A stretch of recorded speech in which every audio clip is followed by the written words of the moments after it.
찬송가 294장으로 찬송하겠습니다. 294장 찬송입니다.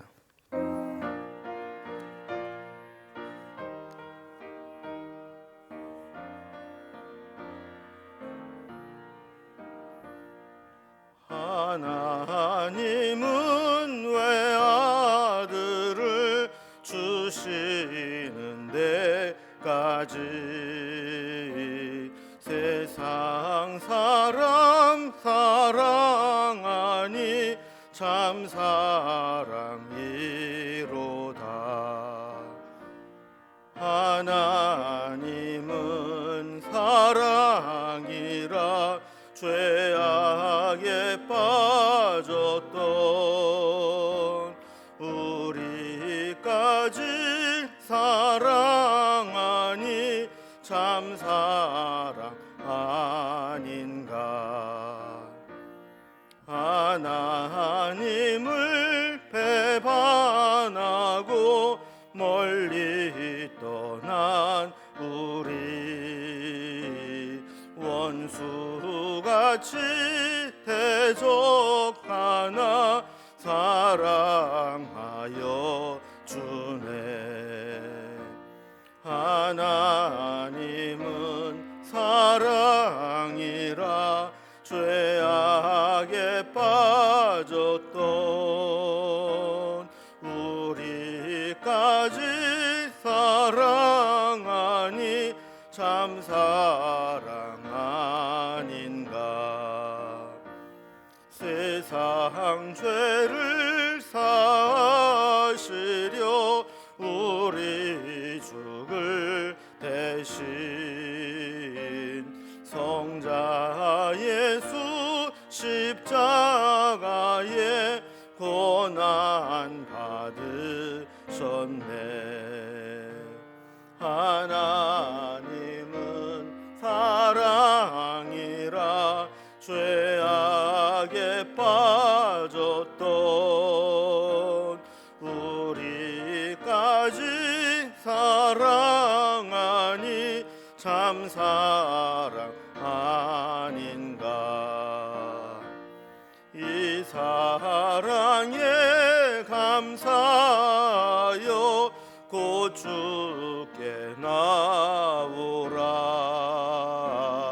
고난 영혼 주께 맡겨 구원을 얻으라. 하나님은 사랑이라 죄악에 빠졌던 우리까지 사랑하니 참 사랑 아닌가. 아멘. 오늘 함께 나눌 하나님 말씀은 구약성경 신명기 7장 1절에서 11절까지 말씀입니다. 신명기 7장 1절부터 11절까지 구약성 272면에 있습니다. 말씀을 제가 봉독하겠습니다. 네 하나님 여호와께서 너를 인도하사 네가 가서 차지할 땅으로 들이시고 네 앞에서 여러 민족 헷 족속과 기르가스 족속과 아모리 족속과 가나안 족속과 브리스 족속과 히위 족속과 여부스 족속 곧 너보다 많고 힘이 센 7 족속을 쫓아내실 때에 네 하나님 여호와께서 그들을 네게 넘겨 네게 치게 하시리니 그때에 너는 그들을 진멸할 것이라. 그들과 어떤 언약도 하지 말 것이며 그들을 불쌍히 여기지도 말 것이며 또 그들과 혼인하지도 말지니 내 딸들을 그들의 아들에게 주지 말 것이요 그들의 딸도 내 며느리로 삼지 말 것은 그가 내 아들을 유혹하여 그가 여호와를 떠나고 다른 신들을 섬기게 하므로 여호와께서 너희에게 진노하사 갑자기 너희를 멸하실 것임이니라. 오직 너희가 그들에게 행할 것은 이러하니 그들의 제단을 헐며 주상을 깨뜨리며 아세라 목상을 찍으며 조각한 우상들을 불사를 것이니라. 너는 여호와 내 하나님의 성민이라. 내 하나님 여호와께서 지상 만민 중에서 너를 자기의 기업의 백성으로 택하셨나니 하나님께서 너희를 기뻐하시고 너희를 택하심은 너희가 다른 민족보다 수효가 많기 때문이 아니니라. 너희는 오히려 모든 민족 중에 가장 적으니라. 여호와께서 다만 너희를 사랑하심으로 말미암아 또는 너희의 조상들에게 하신 맹세를 지키려 하심으로 말미암아 자기의 권능의 손으로 너희를 인도하여 내시되 너희를 그 종되었던 집에서 애굽 왕 바로의 손에서 속량하셨나니 그런즉 너는 알라 오직 내 하나님 여호와는 하나님이시요 신실하신 하나님이시라. 그를 사랑하고 그의 계명을 지키는 자에게는 천대까지 그의 언약을 이행하시며 인애를 베푸시되 그를 미워하는 자에게는 당장에 보응하여 멸하시나니 여호와는 자기를 미워하는 자에게 지체하지 아니하시고 당장에 그에게 보응하시느니라. 그런즉 너는 오늘 내가 네게 명하는 명령과 규례와 법도를 지켜 행할지니라. 아멘. 우리에게는 이제 살아가면서 여러 가지 소유물들이 생기게 됩니다. 그 중에는 그냥 우리 하찮게 여기고 그냥 막 사용하는 그런 소유물들이 있는가 하면 보물단지처럼 아주 소중하게 여기는 것들도 있죠. 그래서 보물은 이제 보관하거나 관리하는 것이 일반적인 보통 사물과는 다르게 대합니다. 근데 하나님은 이스라엘 이 백성들을 특별히 하나님이 택하신 보물처럼 구별한 존재로 여기신다고 말씀합니다. 그래서 저들이 가나안 땅에 들어가게 되었을 때 이방의 가나안 거민들처럼 막 우상을 섬기고 죄악에 빠져 살고 이 세상에 오염되어 있는 그런 자들과 막 섞여서 함께 똑같은 존재가 되는 것을 원치 않으셨습니다. 그래서 이 가나안 땅에 들어가게 되면 이 가나안 거민과 조금도 타협하지 말고 그들을 철저하게 몰아내서 그들로부터 철저하게 구별된 삶을 살기를 원하셨던 거죠. 그래야 하나님의 택하신 거룩한 백성으로서 하나님이 그들에게 주시는 은혜를 계속 누릴 수 있기 때문입니다. 오늘 본문은 이런 내용을 가지고 다루고 있는데 단락별로 구분을 해보면 먼저 1절에서 5절까지는 이제 가나안 족속과는 어떠한 교류도 하지 말라 하는 원칙을 정해 주십니다. 6절부터 11절까지는 왜 가나안 거민과 하나님 백성들이 이렇게 구별되고 분리되어야 하는가 그 이유를 설명해 주십니다. 그럼 먼저 첫 번째 단락으로 가나안 거민과는 어떠한 교류도 하지 말고 그들로부터 구별된 삶을 살아야 된다고 말씀하고 계시는데 그 내용을 한번 살펴봅니다. 하나님은 저들이 가나안 땅에 들어가게 되면 가나안 족속을 만나게 될 텐데 그들과는 어떠한 교류도 하지 말고 그들을 오히려 쫓아내고 진멸하라라고 말씀하죠. 1절 말씀을 보면 하나님께서 인도하여 들어가 차지하게 될 땅에는 먼저 살고 있는 7 족속의 이름이 기록되어 있습니다. 근데 그 1절 그 마지막 부분에 보면 그 7 족속들을 이렇게 설명하고 있죠. 그들은 너보다 힘이 센 7 족속이다. 그들을 하나님께서 쫓아내실 것이다. 이렇게 말씀하는 겁니다. 우리가 처음 가데스 바네아에서 가나안 땅을 이렇게 정탐하고 온 정탐꾼들의 보고에서도 알 수 있듯이 이 가나안 족속들은 크고 강하고 조직화되어 있고 견고한 성을 가지고 있었습니다. 그러니까 객관적으로 보면 그런 크고 강한 가나안 족속들에 비하면 이스라엘 백성들은 스스로 메뚜기와도 같다. 이렇게 비유한 것이 사실 객관적인 전력으로 보면 큰 틀린 말은 아니었다라는 걸 알 수 있죠. 그러나 하나님께서 그들에게 말씀하신 것은 그들이 아무리 크고 세고 강하다 할지라도 하나님이 그들을 쫓아내실 것이다 라는 말씀입니다. 그래서 2절 말씀을 보면 그들이 아무리 세고 힘이 센 그런 족속이라도 이스라엘에게 주어서 차지하게 할 것이라고 하시면서 그때에 너는 그들을 진멸할 것이라. 그들과 어떠한 언약도 하지 말 것이고 그들을 불쌍히 여기지도 말 것이며 그들과 혼인하지도 말지니 그랬습니다. 가나안 땅에 들어가면 그들을 진멸하라 그랬는데 이 말씀은 우리가 이제 잘못 해석을 하게 되면 하나님이 아주 잔인한 하나님이 아니냐 이렇게 오해를 하기가 쉽습니다. 근데 저들을 진멸하라고 하는 것은 아무런 이유도 없이 걸림돌이 되니까 그냥 무자비하게 다 죽이고 쫓아내고 진멸해라 이런 이야기가 아닙니다. 가나안 족속들은 이미 하나님의 심판을 받기에 합당할 정도로 차고 넘치는 죄악들에 빠져 있었습니다. 그래서 그들을 하나님께서는 어떠한 방식으로도 심판하실 것인데, 그때까지 하나님께서 이스라엘 백성들이 그들의 죄악에 물들지 않기를 원하셨던 겁니다. 그래서 하나님이 누구를 통해서든 심판하실 자들을 이스라엘 백성들에게 쫓아내다, 이렇게 말씀하시는 것이죠. 그들의 죄는 이스라엘 백성들에게서가 아니더라도 심판을 받아야 마땅할 그럴 만큼 도를 넘어선 죄에 빠져 있었습니다. 그래서 그들과는 어떠한 언약도 맺지 말라, 이렇게 말씀을 하시면서 하나님께서 이 가나안 족속들을 치시면서 진멸당할 위기를 만나면 이 가나안 족속들은 아마 생존하기 위해서 그들의 종이 되겠다고 이렇게 하면서 이 주종 관계를 맺겠다고 하거나 또 서로 결혼을 하면서 교류하자, 협력하자, 이렇게 할 수 있지만, 아무리 그래도 그들과 어떠한 언약도 타협도 맺어서는 안 되고 그들과 철저하게 구별된 삶을 살아라, 이렇게 말씀을 하는 겁니다. 또한 그들을 이제 불쌍히 여기지도 말라 그랬습니다. 동정심을 갖지도 말고 불쌍히 여기는 마음도 갖지 말라, 이런 것이 아니라 이 죄의 오염으로 회복이 불가능한 이 가나안 족속들을 자칫 동정하는 마음으로 불쌍히 여기다 보면 그들을 그냥 남겨두게 되고, 결국 그로 인해서 이스라엘 백성들이 죄에 오염될 수 있기 때문에 그런 것들을 방지하라는 것입니다.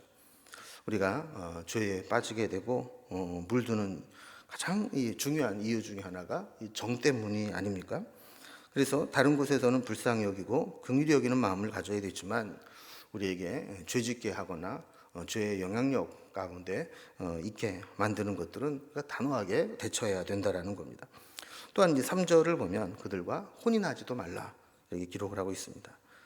근데 웬만한 사람은 결혼을 할 때 믿지 않는 사람과 결혼을 하게 되면 이 믿지 않는 사람을 믿음으로 이끌기보다는 내가 가지고 있던 믿음마저도 잃어버릴 가능성이 많습니다. 그래서 믿지 않는 자들과 잘못 혼인을 하다 보면 결국에는 전도하는 게 아니라 내가 그 불신자에게 전도돼서 가지고 있는 신앙마저도 잃어버리게 되는 거죠. 그래서 4절 말씀처럼 그가 내 아들을 유혹하여 여호와를 버리고 다른 신들을 섬길 수 있게 되었다라는 겁니다. 하나님의 백성은 이렇게 이방인과 혼인을 하게 되면 이방인의 종교와 풍습에 물들기는 쉬워도 그런 자들을 하나님 섬기는 신앙으로 인도하기는 참 어렵습니다. 그래서 시간도 오래 걸리고 많은 눈물의 기도가 필요하고 인내하는 그런 과정들이 필요한 거죠. 그래서 이방인과 혼인하지 말라고 당부하며 말씀하는 겁니다. 4절 말씀에서도 경고하시죠. 그래서 만약에 그렇게 경고했음에도 불구하고 이방인들과 결혼하게 될 경우에 하나님의 진노가 갑자기 너희를 멸하실 것이다 라는 겁니다. 또한 5절 말씀에 보면 그들의 제단을 헐고 주상을 깨뜨리며 아세라 목상을 찍으며 조각한 우상들을 불사르라, 이렇게 말씀합니다. 한마디로 말하면 이 우상 숭배의 모든 종교적 체계와 뿌리를 없애라는 거예요. 어떤 형상이나 형식이라도 남겨두게 되면 나중에라도 거기에 미혹되어서 우상 숭배에 다시 물들 수 있기 때문에 그런 거죠. 우리가 세상에서 보면 우리가 배워야 할 것이 있고 세상에서 수용해야 될 좋은 것들이 분명히 있습니다. 그러나 무분별하게 그냥 막 받아들이다 보면 우리가 절대로 수용해서는 안 되는 것까지 수용할 수 있습니다. 그래서 우리가 절대로 양보하거나 타협해서는 안 되는 것들이 있는 거죠. 아무리 세상적으로 좋아 보여도 그것이 우리와 하나님과의 관계를 멀어지게 하거나 하나님의 뜻에 반하는 것이라면 철저히 구별해야 한다라는 거예요. 두 번째로 이렇게 가나안 거민들과 이렇게 구별되라라고 말씀하시는 데는 이유가 있다라는 겁니다. 자, 이스라엘 백성들이 가나안 거민과 이렇게 철저하게 분리되어야 될 이유는 하나님이 구별하신 이스라엘 백성들이 죄로 멸망당하는 이 가나안 거민들과 가까이 지내면서 그들이 멸망당하는 그런 이유처럼 함께 멸망당하게 될까 두렵기 때문입니다. 6절에 보면 너는 여호와 내 하나님의 성민이라, 이렇게 말씀하죠. 왜 하나님이 이스라엘 백성들을 하나님의 성민이라고 하셨을까요? 그것은 하나님께서 그들을 택하셨기 때문에 그런 겁니다. 지상에 많은 민족들이 있었지만 그들 가운데 그들을 하나님의 기업으로 택하셨다라는 거예요. 7절에 보면 하나님께서 수많은 백성들 가운데서 이스라엘 백성들을 택하신 이유를 말씀합니다. 그런데 그 이유를 살펴보면 이게 참 의외의 선택이었습니다. 예를 들어서 아주 인기가 좋은 총각이 있어서 그를 따르는 여자가 많이 있었습니다. 근데 여자들 중에는 외모나 조건이 아주 모든 면에 뛰어난 여자들도 많았습니다. 근데 이 남자가 어느 날 결혼을 한다고 해서 발표를 하는 것을 들어보니까 의외의 인물인 겁니다. 외모도 조건도 학벌도 능력도 다른 사람들에 비해서 그렇게 뛰어나지 않은 평범하다 못해 하찮은 그런 여인을 택해서 결혼을 한다고 발표를 한 겁니다. 이유가 뭐냐 물어봤더니 사랑하니까 그렇다는 거예요. 근데 하나님도 마찬가지라는 겁니다. 7절에 보면 여호와께서 너희를 기뻐하시고 너희를 택하심은 너희가 다른 민족보다 수요가 많기 때문이 아니라는 겁니다. 오히려 모든 민족 가운데 가장 적은 자들이라는 겁니다. 사실 하나님의 은혜로 그들을 택하셔서 이렇게 인도하지 않으셨다면 이 지구상의 수많은 민족들 역사 가운데 누구도 기억하지 않을 그러다가 사라져도 누구도 관심 갖지 않을 그런 민족이었다라는 거죠.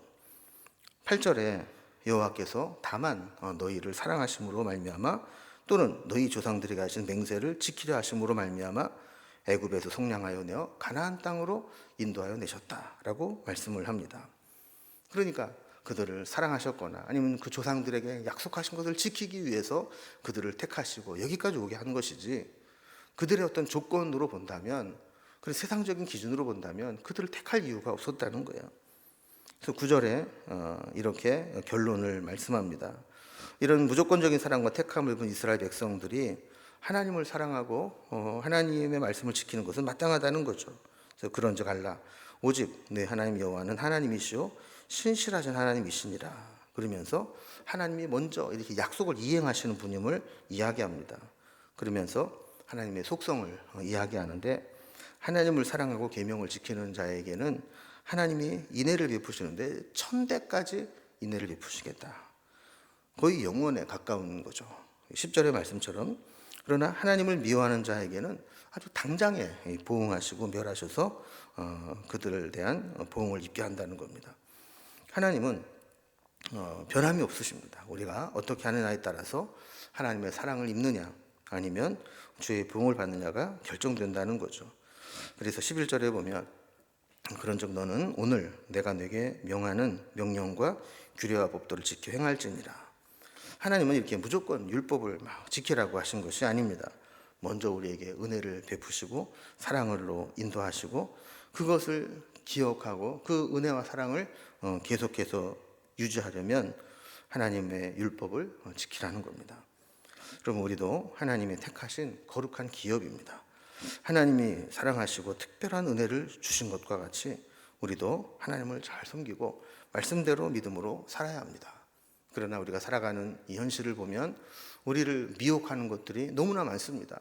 세상에 좋아 보이고 또 세상에 우리의 관심을 갖게 만들고 우리의 시선을 끄는 것들이 너무나 많이 있죠. 그런 것들이 있다 할지라도 하나님과는 바꿀 수 없는 것이고, 우리가 하나님께 그 큰 은혜와 사랑을 입었다면 그 사랑에 합당한 삶을 살아야 될 줄로 믿습니다. 기도하겠습니다.